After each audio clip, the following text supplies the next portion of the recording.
नमस्कार दोस्तों, आप देख रहे हैं आई ऑफ ट्रूथ और मैं हूं आपके साथ अनु जैन रोहतगी। और आज हम बात करने वाले हैं कर्नाटक के बारे में।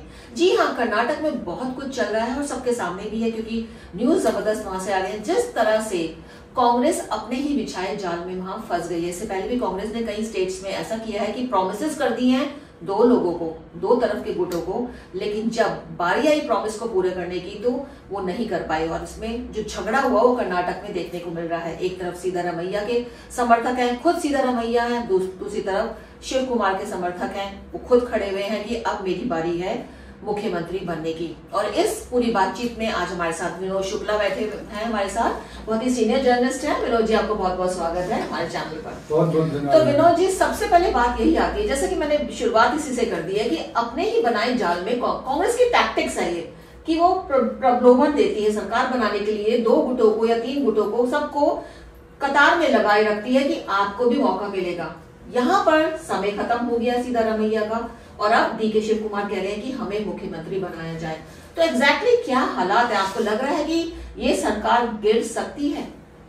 देखिए अनुजी, मुझे लगता है कि ये किसी भी पॉलिटिकल पार्टी की स्ट्रेटजी हो सकती है कि चुनाव कैसे जीता जाए, लेकिन चुनाव के बाद जो डिफरेंट ग्रुप्स हैं पार्टी के, उन लोगों को मैनेज करके रखना, उनको एक साथ बांध करके रखना, ये भी सेंट्रल लीडरशिप की जिम्मेदारी होती है। लेकिन जिस तरह से पिछले दिनों में कांग्रेस लगातार चुनाव एक के बाद एक हारती रही है, तो जो स्टेट के या जिनको रीजनल शत्रप्स बोलते हैं, उनके एम्बिशंस हैं या उनको लगता है कि हमारे पास अब ज्यादा मौका नहीं है, तो जो मौका है उसको उसी समय भुना लेना चाहिए।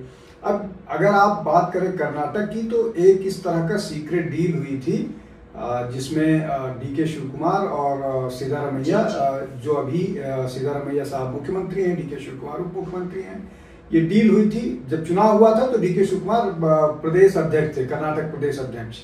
तो चुनाव उनके नेतृत्व में लड़ा गया, तो उनका दावा था कि कायदे से उनका ये मुख्यमंत्री पद का दावा था, लेकिन मुख्यमंत्री बनाया गया सिद्धारमैया को। अब ये डील हुई थी उस समय, ऐसा डीके शिव कुमार का दावा है कि 2.5 साल सिद्धारमैया साहब मुख्यमंत्री रहेंगे, 2.5 साल बाद उनको जिम्मेदारी दी जाएगी। अब ये 1 दिसंबर को वो पूरा हो रहा है, तो उसके पहले उनके समर्थक चाह रहे हैं कि ये सत्ता का हस्तांतरण हो जाए। एक बात मैं यहाँ पे आपसे करूंगी विनोद जी, एक बात मैं आपसे करना चाहूंगी, यहाँ पे बहुत जरूरी है लोगों को ये समझाना कि डीके शिव कुमार भी पावरफुल है और सिद्धारमैया भी पावरफुल है। क्या कारण है कि कांग्रेस कहीं ना कहीं डीके शिव कुमार से भी डरती है कि कहीं उनके खेमे में विद्रोह हो गया तो बहुत बड़ी समस्या आ जाएगी? देखिए अनुजी, कोई भी पॉलिटिकल पार्टी या संगठन जो है वो दो तरह से चलता है। विशेष रूप से अगर पॉलिटिकल पार्टी की बात करें, पहला सपोर्ट बेस, दूसरा फाइनेंसेस। तो अगर सपोर्ट बेस की बात करें तो जिस समुदाय से सिद्धारमैया साहब आते हैं वो ओबीसी वर्ग है, वो एक बड़ा समुदाय है, उसको अगर आप नाराज कीजिएगा तो आप चुनाव हार जाइएगा। दूसरा ये कि संगठन पर डीके शिव कुमार की पकड़ बहुत मजबूत है, अध्यक्ष लंबे समय से रहे हैं, अभी भी वो अध्यक्ष और उप मुख्यमंत्री दोनों हैं। प्लस जितने चुनाव का खर्चा, न केवल कर्नाटक का, बाकी बहुत सारे उसमें कांग्रेस का खर्चा वो वहन करते हैं, बिजनेसमैन है। तो ये दो चीजें हैं। तो अभी इसमें बैलेंस कर पाना कांग्रेस लीडरशिप के लिए मुश्किल हो रहा है। उनके लिए जो एक कहावत है ना, डीप इन द डेविल सी, मतलब वैसी वाली स्थिति, एक तरफ एक तरफ कुआं है, एक तरफ खाई है जी, कहाँ जाए। एक और क्वेश्चन मेरा इसी से रिलेटेड है, जिस तरह के हालात चल रहे हैं, आपको लगता है कि कर्नाटक में इसका फायदा बीजेपी उठा लेगी? अगर ऐसी ही लड़ाई चलती रही तो निश्चित तौर पर बीजेपी को फायदा होगा। एक बात अनुजी आपके दर्शकों को मैं बता दूं कि कर्नाटक में बीजेपी अब तक कई बार वो सत्ता में रही है, लेकिन अब तक कभी भी सिंपल मेजॉरिटी उसको अपने दम पर नहीं मिली है, मतलब आधे से एक ज्यादा। वो हमेशा अल्पमत की सरकार रही और उसने सरकार चलाया है इंडिपेंडेंस और बाकी लोगों के सपोर्ट में।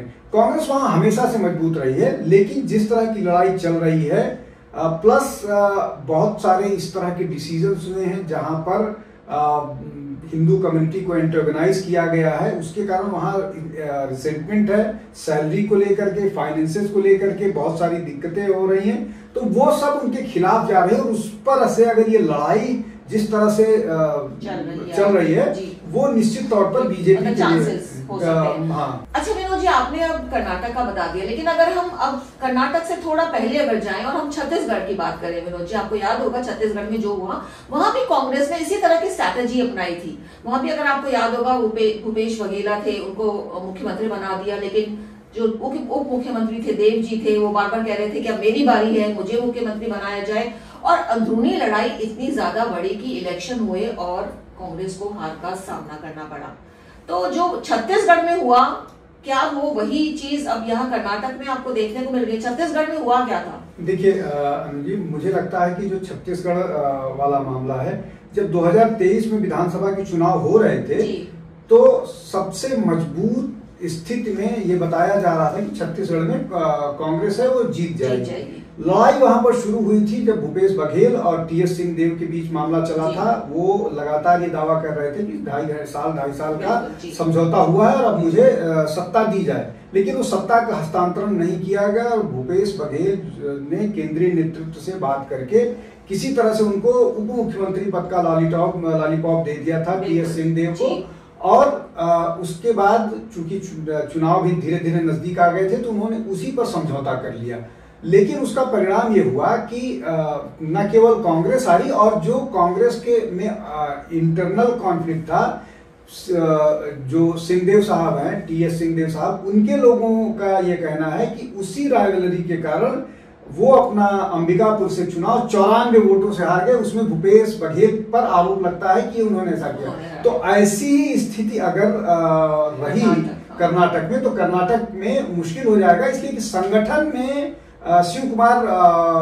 डीके शिव कुमार बहुत मजबूत है जी। तो ये स्थिति है और कांग्रेस लगातार इस तरह के कॉन्फ्लिक्ट्स का खामियाजा भुगतती आ रही है और बहुत सारे चुनाव सिर्फ इन्हीं कारण। तो अब अगर हम बात ही कर रहे हैं कांग्रेस की, एक और राज्य है, अगर आपको याद हो भी हाल फिलहाल में चुनाव है, हरियाणा की बात करें, यहाँ पे स्ट्रैटेजी और ट्रेजेडी भी है कांग्रेस के साथ कि ये भी लगता है कि गांधी परिवार कहने को ठीक है, बॉस हैं और घूमते हैं, राहुल गांधी भी हो, प्रियंका गांधी भी हो, लेकिन इंटरनल जो नेता है, जो नेता होते हैं राज्य के, वो उनकी बात इतनी ज्यादा मानते नहीं, वो चलाते अपने। और हरियाणा में देखने को मिला जो शैलजा के बीच और जो दूसरे जो हमारे हुड्डा साहब थे, लगातार उनके बीच जो कनबन चल रही थी, कलह चल रही थी।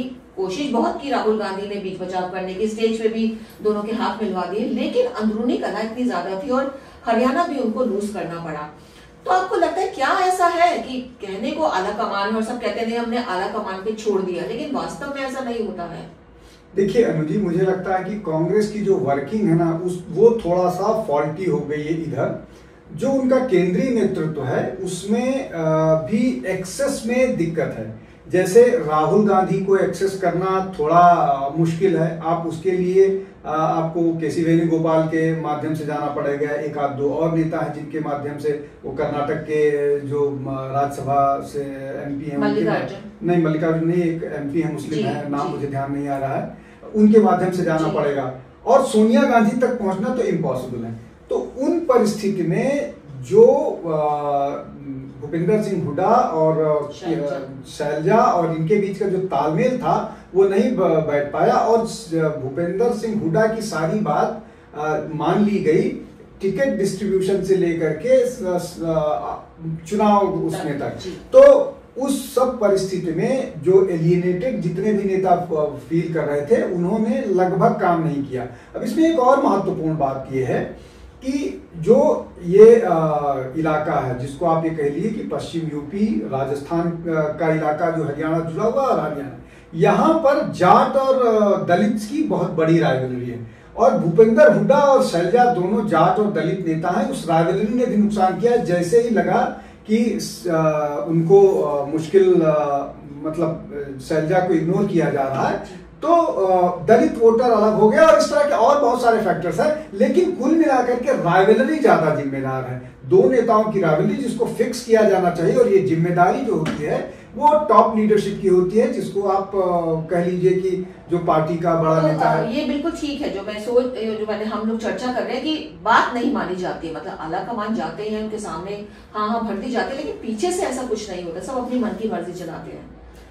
बिल्कुल मन की मर्जी इसलिए चलाते हैं कि मतलब अगर आप इसको साफ तौर पर ये देखिए तो जो टॉप लीडरशिप है वो एक सेक्शन के लिए भी महत्वपूर्ण है। जो ऊपर हैं कांग्रेस में भी, जैसे जो जनरल सेक्रेटरी हैं जिनके पास कोई पद है, उनके लिए तो महत्वपूर्ण है, लेकिन अदरवाइज उनकी स्थिति ऐसी नहीं रह गई है कि वो अपने दम पर चुनाव जिता पाए, और ये बात लोगों को पता है। तो इस कारण से जो रीजनल शत्रप्स हैं उनको मालूम है कि हम पर डिपेंडेंसी इनकी ज्यादा है, इसलिए वो मनमानी करते हुए नजर आते हैं, चाहे जिस प्रदेश की आप जैसे कि आपने बताया भी कि सबकी, क्योंकि सबकी अप्रोच सबको करने का अलग अलग है। और ये बात खुद अगर आपको याद हो, पिछले कुछ समय पहले जो यहाँ के कांग्रेस से निकले हैं संजय निरुपम, उन्होंने खुलकर ये बात कही थी कि कांग्रेस में बॉस कौन है, वहां पे 4-4-5 बॉस है। सोनिया गांधी की अलग एक पूरा कोकस बना हुआ है उनके आसपास, प्रियंका गांधी के अलग है, राहुल गांधी के अलग हैं, और मल्लिकार्जुन खड़गे तक के अलग नेता हैं। तो आपको पता नहीं चलता कि आप जो अपनी बात है वो किसको बोले, आप किस पर जाकर शिकायत करें, या अपनी जो समस्याएं हैं वो किसको सुनाएं। और यही बात हम अगर हम राजस्थान की बात करें विनोद जी, तो राजस्थान में भी अगर आप देखें कि जिस तरह से सचिन पायलट का हुआ, और ये तो जग जाहिर था कि राहुल और सोनिया शायद सबकी सहमति थी, प्रियंका के भी क्लोज थे सचिन पायलट, कि वो वहां पे उसका मुख्यमंत्री बनाना चाहते थे और अशोक गहलोत को यहाँ दिल्ली लाना चाहते थे, प्रेसिडेंट पद की ऑफर दे दी थी। लेकिन किस तरह से हुआ कि अशोक गहलोत ने क्या गेम खेला, सबको ताक पर रख दिया उन्होंने। ऊपर से वो कहते रहे जो आला कमान कहेंगे, लेकिन करी उन्होंने अपनी मन की मर्जी की राजस्थान में भी। देखिए अनु जी, राजस्थान का case is a classic case of regional satrap defying central leadership जी। उनको ये दबाव बनाया गया कि आप मुख्यमंत्री का पद छोड़ दीजिए, सचिन पायलट को दे दीजिए। वहां भी वैसा ही हुआ था जैसा कर्नाटक में हुआ। सचिन पायलट प्रदेश अध्यक्ष थे, उनकी अध्यक्षता में चुनाव जिताया गया, लेकिन अशोक गहलोत ने अपनी राजनीति करके वहां के मुख्यमंत्री बन गए। अशोक गहलोत को कांग्रेस का मैजिशियन बोला जाता है हर तरह से, मतलब वो पार्टी को भी मैनेज कर लेते हैं और लोगों को भी, जनता को भी मैनेज कर लेते हैं, तो वो उनको ऐसा कहा जाता है। अब बन तो गए, लेकिन इस बात में समझौता नहीं हो पाया और लगातार विवाद चलता रहा, यहां तक कि सचिन पायलट पर अशोक गहलोत की सरकार ने ही सेडिशन का केस किया था, यहां तक स्थिति। लेकिन सारे प्रॉमिसेस के बावजूद, सारे उसके बावजूद कि आपको राष्ट्रीय अध्यक्ष बना दिया जाएगा, अनु जी, अशोक गहलोत इस बात के लिए नहीं तैयार हुए, बोले कि मुझे मुख्यमंत्री ही रहना है। वो बहुत तरीके से उसको नकारते गए और वो रहे वहां पर मुख्यमंत्री। इसका परिणाम ये हुआ कि वहां जाट और बाकी ओबीसी का मामला फंसा और जाट अलग हुआ कांग्रेस से। अब इसमें एक और महत्वपूर्ण बात ध्यान दीजिए, इन सब के बावजूद बीजेपी जिस तरह की जीत वहां उम्मीद कर रही थी, कह रही कि वो 150 के आसपास जाएगी, वैसा नहीं होने पाया। उसमें भूमिका अशोक गहलोत की थी।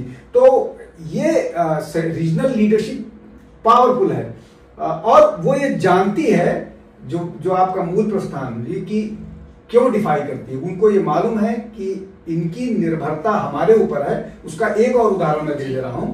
अभी जब बिहार में चुनाव थे और मुख्यमंत्री पद के नाम की घोषणा थे, तो अशोक गहलोत को भूला गया, इसलिए वो चीजों को मैनेज कर लेते हैं। ये जानती है सेंट्रल लीडरशिप। तो ये जो बाहर से बहुत स्ट्रांग सेंट्रल लीडरशिप दिख रही है कांग्रेस की, वो एक्चुअली बहुत कमजोर हो गई है। और ये जो रीजनल शत्रप्स हैं जानते हैं, और इसीलिए वो मनमानी करते हैं और कांग्रेस के नेता कुछ नहीं कर सकते हैं। अभी कर्नाटक की क्राइसिस है, लेकिन इसमें आपको देखिए गांधी परिवार का कोई आदमी दिख नहीं रहा।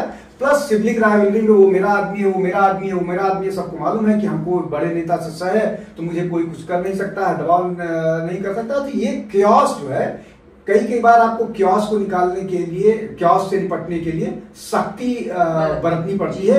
वो कर पाने की स्थिति में सेंट्रल लीडरशिप अभी मुझे लगता है नहीं है जी। तो आपको लगता है कि कर्नाटक, हम फिर से घूम के कर्नाटक में आते हैं, कि कर्नाटक में कहीं ना कहीं ये बात सामने है। और क्या आपको लगता है कि फेवरेटिज्म यहाँ पे भी, जैसे हमने बात की, चर्चा की कि गांधी परिवार में बिखरा हुआ है, राहुल गांधी अलग है, प्रियंका की टीम अलग है, उसके ऊपर मल्लिकार्जुन खड़गे भी आ गए हैं। तो ये जो डी.के. शिव कुमार और सीतारामैया हैं, क्या यहाँ कहीं फेवरेटिज्म है कि ये इसके फेवरेट है और वो उसके फेवरेट है? बिल्कुल, यहाँ पर भी फेवरेटिज्म है। यहाँ पर एक के साथ डी.के. शिव कुमार हैं और डी.के. शिव कुमार के साथ एक नेता है, मतलब और दूसरे के साथ दूसरे नेता हैं। तो कर्नाटक के बारे में ये कहा जाता है कि जो प्रॉमिसेस कर्नाटक में या जो उनके मैनिफेस्टो में किया गया है, वो प्रॉमिसेस प्रियंका गांधी के किए हुए थे। अब प्रियंका गांधी के प्रॉमिसेस का बोझ कर्नाटक की सरकार को ढोना पड़ रहा है और वो फाइनेंशियली इस तरह की स्थिति में नहीं है कि पूरा कर पाए, लेकिन चूंकि वो केंद्रीय नेतृत्व है इसलिए करना पड़ा। अब उसका दबाव मुख्यमंत्री पर है, दूसरी तरफ डीके शिव कुमार पर दूसरे बड़े नेता का बर्दाश्त है, तो वो अपने आप को असर्ट कर रहे हैं कि हमको पदवी दी जाए। तो ये चीजें हैं, लेकिन इनमें से कोई भी डिसीजन होगा उन दोनों, चाहे डीके शिव कुमार को मुख्यमंत्री बनाया जाए, चाहे सिद्धारमैया को वो मुख्यमंत्री पद से हटाया जाए, दोनों परिस्थिति में कांग्रेस का नुकसान ही होना है। तो इस मामले को कांग्रेस कोशिश करेगी कि इसको टाल के रखे जितने दिन तक टाल पाए, लेकिन हम सबको अभी हम सब यही मतलब पॉलिटिकली मेरी जो समझ है उस हिसाब से जो भी होगा उसमें कांग्रेस को नुकसान होगा। कांग्रेस इस नुकसान को कैसे अवॉइड कर सकती है, कैसे अवॉइड कर सकती है और कब तक टाल सकती है, सिर्फ यही देखने वाली बात होगी। तो बहुत लंबी चर्चा चली और यहाँ पे जो मूल अगर हम देखें विनोद जी, यही निकल के आ रहा है कि कांग्रेस के अंदर की जो लीडरशिप है वही खत्म होती जा रही है। जो छोटे लीडर्स हैं, जो राज्य में लीडर्स हैं, उनको पता ही नहीं चलता कि वो किसको अप्रोच करें, क्योंकि सबके अपने अपने ग्रुप बने हुए हैं। ये बहुत ज्यादा खतरा है कांग्रेस के लिए एक बड़ा, जो हमने एग्जाम्पल भी दिए हैं, जैसे हरियाणा का भी एग्जाम्पल दे दिया, वहां पे भी फेवरेटिज्म होगा वहां भी। और कर्नाटक आपने बहुत अच्छी बात ये करी है, बिल्कुल एक नई बात जो है, बिल्कुल लगता है कि ज्यादा इसमें चर्चा नहीं हुई कि जो उसके मैनिफेस्टो था वो प्रियंका गांधी ने बनाया था। और प्रियंका गांधी वैसे कभी जाती नहीं है स्टेट्स में, देखा जाए तो उनको एक चुनाव प्रचार के दौरान उनको भेज दिया जाता है, उनकी जितनी समझ थी उन्होंने वो परोस दी वहां पे, लेकिन जो रायता फैला वो अब इनको समेटना पड़ा, वो समेट नहीं पाए। और बिल्कुल वो नहीं समेट पा रहे हैं।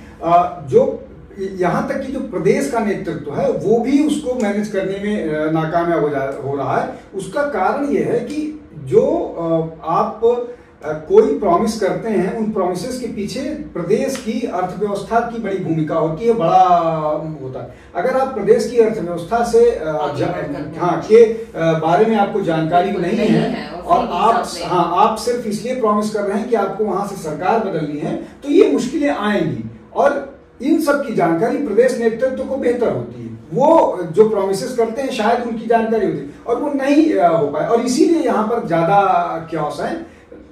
लेकिन वो क्योस जो है, जो फाइनेंशियल क्योस है, वो ये जो आपस का टकराव है उसको एग्रीवेट कर रहे हैं, उसको बढ़ा रहे हैं। हाँ जी, जो मतलब आप नाराजगी है, ऊपर से फाइनेंशियल दिक्कत भी आ रही है, तो जो थोड़ी नाराजगी थी जिसको टाला जा सकता था वो बढ़ गई है। तो ये बड़ी विकट स्थिति कर्नाटक में हो गई है, जिसको सेंट्रल लीडरशिप ही डील नहीं कर पा रही, इसीलिए वो अभी इससे बच रही है और इस पर कोई बात कहने से या इसको डील करने से कतरा रही है।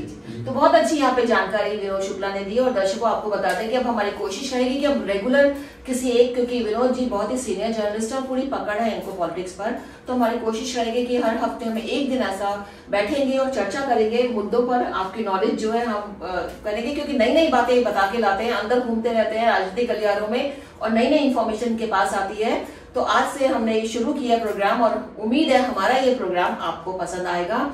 और दोस्तों, जैसा कि मैं बार बार आपको बोलती हूँ कि जब भी आप हमारा प्रोग्राम देखिए उसके बारे में अपनी सजेशंस हमारे कमेंट बॉक्स में जरूर लिखिए। आपकी सजेशन कोई भी हो सकती है, आपको ये प्रोग्राम पसंद भी आ सकता है, नहीं भी पसंद आया तो कोई बात नहीं, एटलीस्ट आप अपनी राय हमें दीजिए। ये सब चीजें हमें मोटिवेट करती हैं।